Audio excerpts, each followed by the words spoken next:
Hi guys. So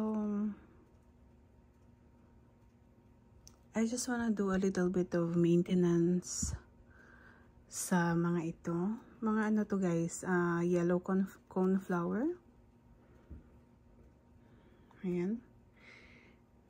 Ito yellow coneflower. Yung the whole thing. Tsaka this one. What is this one? Also yellow coneflower. Na-erase na eh. And over here is also yellow coneflower. So itong mga nilagay ko dito na ano no, what do you call this? Stem cuttings ng camellia. I don't know guys. I don't know kung buhay pa yan. Or I don't know kung mabubuhay ba yan siya. So, we will see. Tingnan nga natin.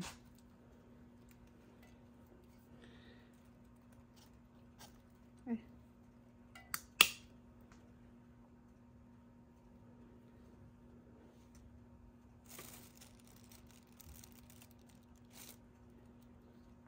Oh, buhay pa siya guys. It's actually still alive. So, yeah. So, ang gagawin ko is, kailangan kong i-cut off yung the whole top nito. Itong mga coneflower na yan. Yung top niya, I have to remove or I have to prune it. And then, ilalagay ko sa plastic para yung mga mealybugs ba, hindi na mag-spread. So, pagkatapos kong ilagay dito, i-close ko kaagad. So,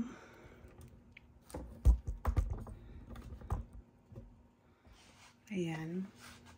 Kasi kailangan ko na talagang ano eh, I have to, and then I have to get rid, well, marami kasi siyang mealybugs guys. And, nag-spray ako dito the other day, at some point last week. Pero,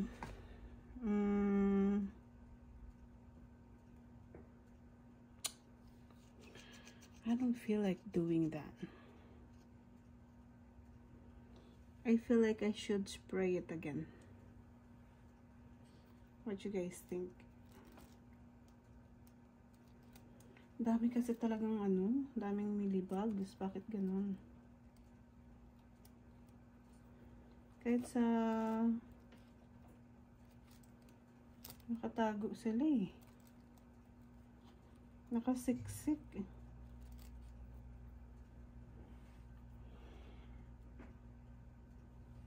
Teka lang. I don't know kung nakikita niyo guys. It's a little bit dark. I don't think so. But kita niyo yan yung puti-puti na yan. Mealybugs yan. So I think para to get rid of the mealybugs, lahat-lahat ng mga ano,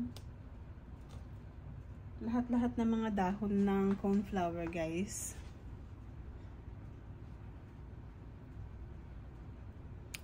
I have to remove, unfortunately, just to get rid of the mealybugs problem.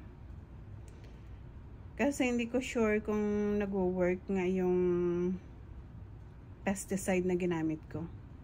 I'm not really sure. So,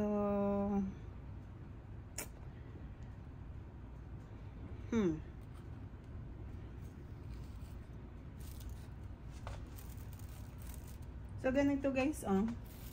Kahit na-cut off ko siya, kahit pruning ang tawag dyan eh. So, kahit na ipupruning ko sila ng ganito guys, oh. I'll show you. So, yung the whole top, bali yung the whole top, tatanggalin ko, mabubuhay pa rin yan siya. Let's say, for example, ito.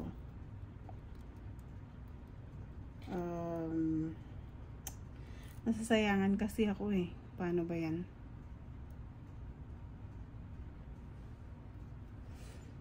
Nakatago kasi, nakasiksik kasi yung mga ano eh, mga mealybugs eh. Saglit. So, let's try not to remove all of the leaves, guys. Sayang naman kasi eh. But we'll see. Let's see how it goes.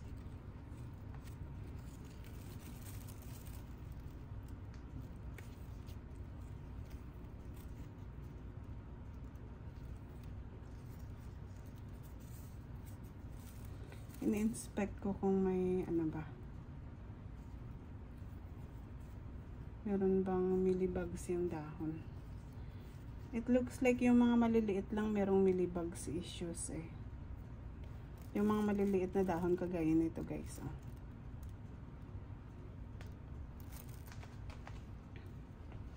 So, let's remove them. At yung plastic ay put it out of the way. Para hindi siya sagapalan. So, yan, kagaya yan, yung mga maliliit na dahon. Ganito. Yan, meron silang, ano, merong mealybugs. So, we have to get rid of those. Yung mga malalaking dahon, wala naman. Tinignan ko, wala naman. So, let's just get rid of ito. Merong ano, may mealybug siya. Hindi masyadong nakikita eh kasi I don't know why the camera is not focusing. So sometime this week, ano, maybe tomorrow, mag-spray ako ulit dito sa ano, mag-spray ako ulit dito sa mga dahon na to. I have to spray them again to get rid of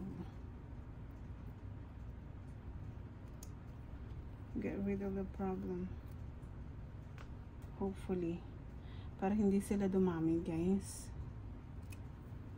Dadami kasi yung mga ito kapag ano, dadami sila during summertime kasi gustong-gusto nila yung init tsaka humidity.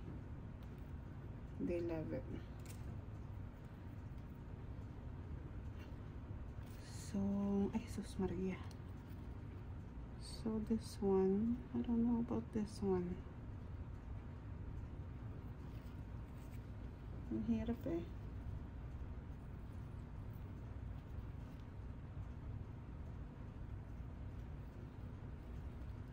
Tingnan ko yung mga maliliit na ganito. Sila yung problema eh, no? So, sinecheck ko ng kaisa-isa yung mga dahon, ano. Especially yung mga lumang dahon ba. Yan, marami yan sila.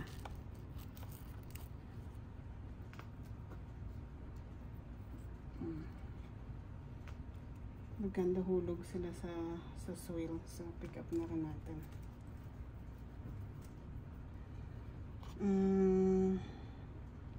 Tapos ito, meron din siya sa dahon.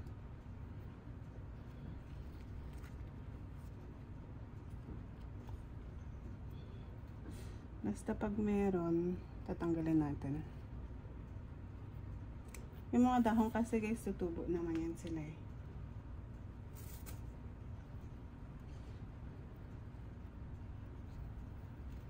Yung mga dahon, tutubo yan sila ulit. So, check ko ng maayos. So, actually, merong mga nakasingit talaga sa ano, oh. As in, nakasingit sila dyan sa, kita nyo yung mga sanga-sanga, yan, ganyan. Nakasingit sila dyan eh. Ang galing na. Ay, sus Maria.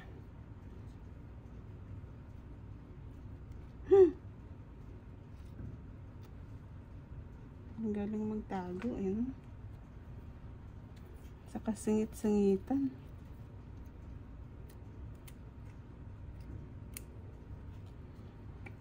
So, ganyan. Tapos ito, yung mga maliliit talaga na dahon na rin. Meron yan. Kasi yung itong mga maliliit na dahon na to, yan ang pinaka-old nila na dahon. Pinaka naunang tumubo ba. Pati sa soil lang dyan sila.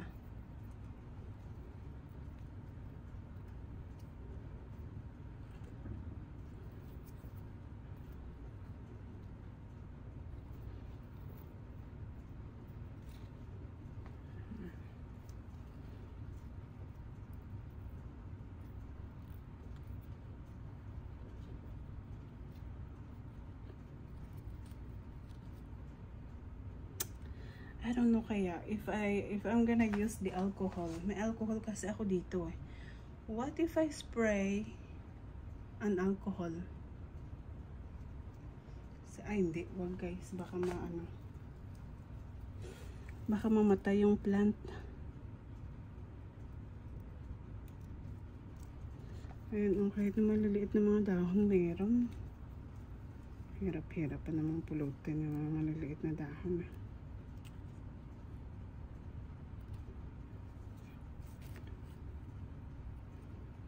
Ay, naku. So, meron siya.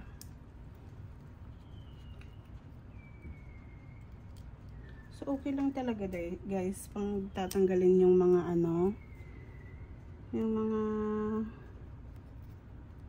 yung mga dahon na infested ba?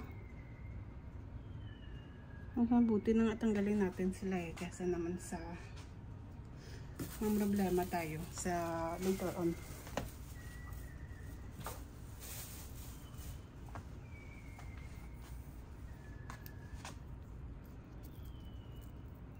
Ito talaga yung pinaka-infested. This one guys. This one. Ito yung pinaka-infested. Pati yung pati yung soil. Pati yung soil meron. I really wanna spray it. Spray it with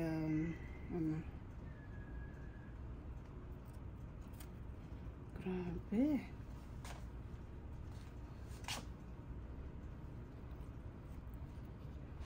Just spray the whole thing down. Spray ng alcohol kaso lang. Baka baka mamatay yung plant. Sayang naman yung time and effort investment natin dito. So yung gagawin ko, I'm just gonna take it out another day pagka mainit na sa labas. Take it outside and spray it again.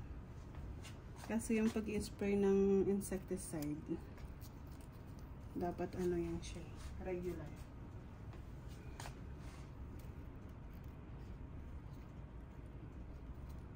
Dapat regular siya. Mga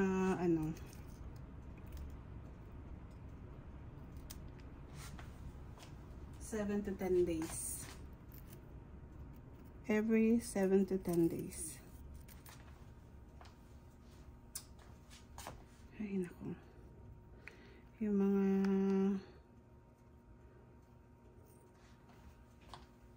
nasa soil na sila guys. Ay! Naputol ko tuloy, bagong tubo lang siya. It's okay. Nag-seed zone naman ako kanina ng bago eh. Ito, grabe, sa kasingit, ay, sa bastos. Nandyan sila, sa kasingit-singitan.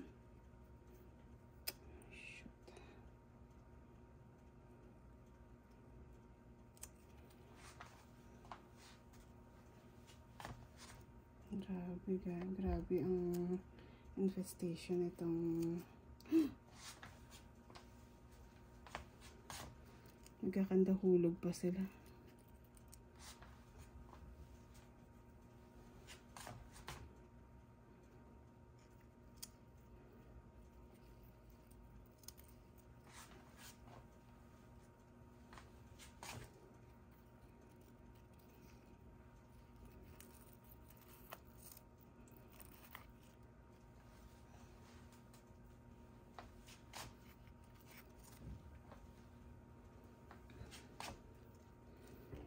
Ito nga, maliit na maliit pa lang siya, oh.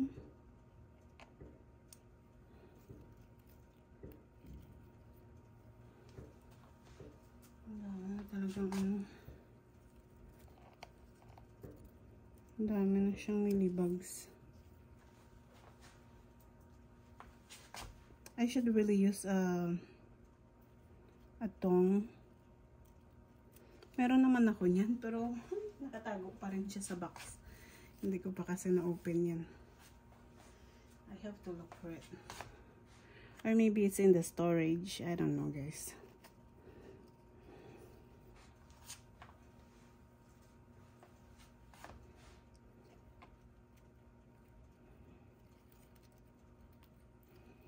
So, itong maliliit yan ang mga maliliit na bottom leaves. Yan yung mga old leaves ng plant na to.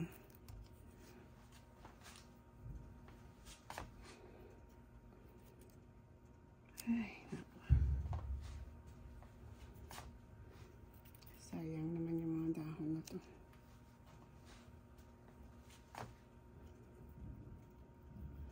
So, ayan. Oh, gusto ko siyang ikat eh.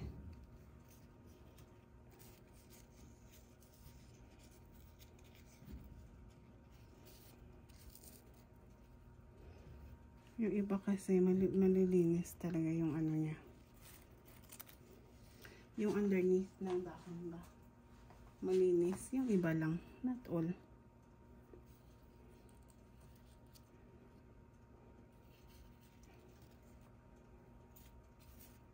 Yung iba kasi talagang infested talaga sila. Kagaya na to.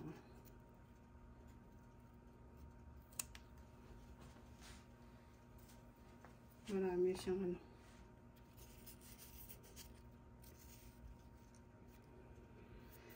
So, ayan, nakita mo yung puti na yan. If you can see it. Maganda hulog sa soil, mga babies. Baby ng ano, millibugs. So, I'm gonna pick them up. And then,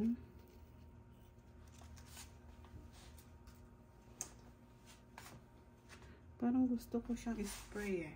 Hold on, guys. Lagyan ko lang ng tubig yung alcohol para hindi, di ba? Hindi lahat alcohol. Ito guys, oh.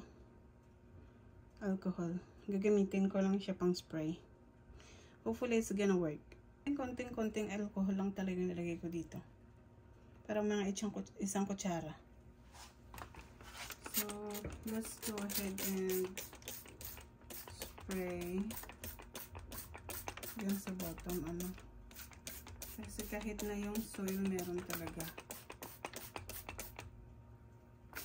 And then we're gonna spray the dahon.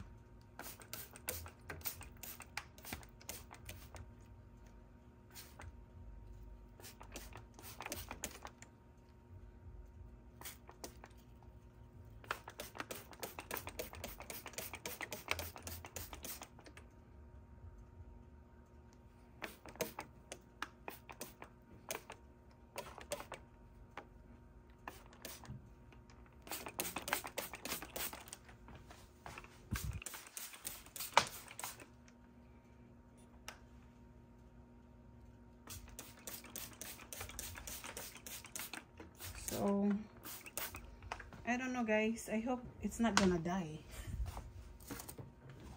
Ay, my gosh. I'm scared now. I'm kind of nervous about this. So, yan lang muna for now, guys. Ayaw kong spray din yung other kasi meron pa dyan, no. I don't wanna spray all of them kasi baka mamatay. At least kung mamatay man siya, ito lang. Yung mga yan lang yung mamamatay, ano. Ayaw ko naman mamatayan sila. Tsaka meron pa dyan. Marami pa naman ako dito. At saka nagtanim ako na bago kanina.